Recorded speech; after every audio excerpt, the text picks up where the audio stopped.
Hello రా పిల్లలు, how are you? బాగున్నారా? పోయిన వారం మనము యేసయ్య చేసినటువంటి మొదటి అద్భుతాన్ని చెప్పుకున్నాం కదా. ఈరోజు యేసయ్య చేసిన రెండవ అద్భుతాన్ని మనం చెప్పుకుందాం.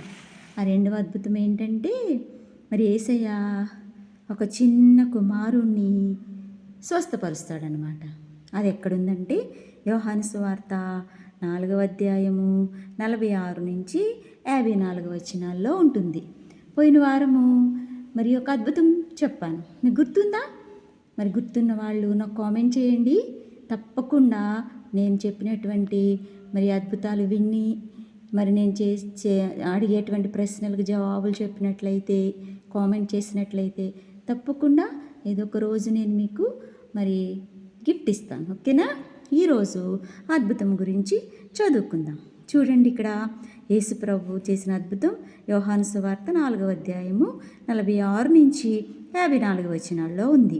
అది ఎట్లా ఉందంటే, యేసు యూదయ నుండి గలిలేకు వచ్చినని అతడు విని ఆయన యొద్దకు వెళ్ళి తన కుమారుడు చావసిద్ధమై ఉండెను గనుక ఆయన వచ్చి అతను స్వస్థపరచవలెనని వేడుకొనెను. ఇక్కడ ఒక ప్రధాన యాజకుడు ఉంటాడనమాట.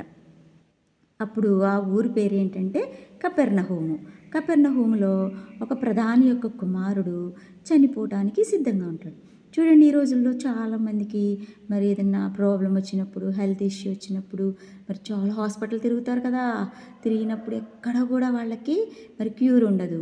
అలా క్యూర్ లేనప్పుడు చాలామంది ఏం చేస్తారంటే ప్రేయర్ చేసుకుంటూ ఉంటారు. అయ్యో యేసయ్యా, నేను చాలా చోట్లకి వెళ్ళాను, నాకు క్యూర్ లేదు, నాకు తప్పకుండా స్వస్థత కలగాలి, నాకు మంచి ఆరోగ్యం ఇవ్వయ్యా అని ప్రేయర్ చేసుకుంటారు. అలా ఇక్కడ కూడా ఒక ప్రధాని ఉన్నాడంట. ఆ ప్రధాని మరి వాళ్ళ కుమారుడు ఉన్నాడంట. ఆ కుమారుడికి అంటే సన్కి మరి చాలా ఇంకా లాస్ట్ స్టేజ్కి వచ్చేసాడు అనమాట. మరి ఇంక చనిపోతాడు అని చాలా భయపడిపోతూ ఉన్నారు.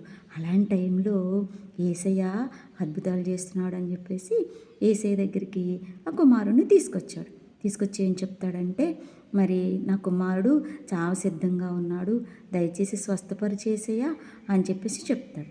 అప్పుడు యేసయ్య ఆ ప్రధాని యొక్క మాటలు విని వెంటనే ఏమంటాడంటే, మరి సరే నేను స్వస్థపరుస్తాను, వెళ్ళు, నీ కుమారుడు బ్రతుకున్నాడు అని చెప్తాడు.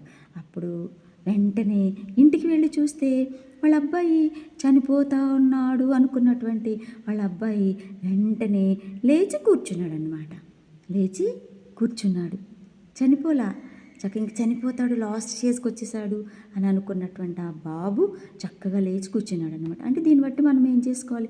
యేసయ్య దగ్గరికి వెళ్ళి మనం హెల్త్ ఇష్యూ గురించి కూడా, అంటే నాకు ఆరోగ్యం కావాలి, నాకు బాగా మరి కడుపు నొప్పి వస్తుంది, మరి నాకు బాగా ఇట్లా ఉంది అని చెప్పేసి మనం ప్రేయర్ చేసుకున్నప్పుడు, యేసయ్య నన్ను స్వస్థపరిచి అన్నప్పుడు తప్పకుండా యేసయ్య ఏం చేస్తాడనమాట, ఎక్కడ క్యూర్ కాకపోతే తప్పకుండా యేసయ్య మనల్ని స్వస్థపరిచాడు.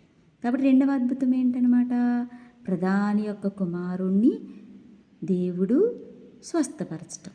ఇది యేసయ్య చేసినటువంటి రెండవ అద్భుతం. Okay, bye.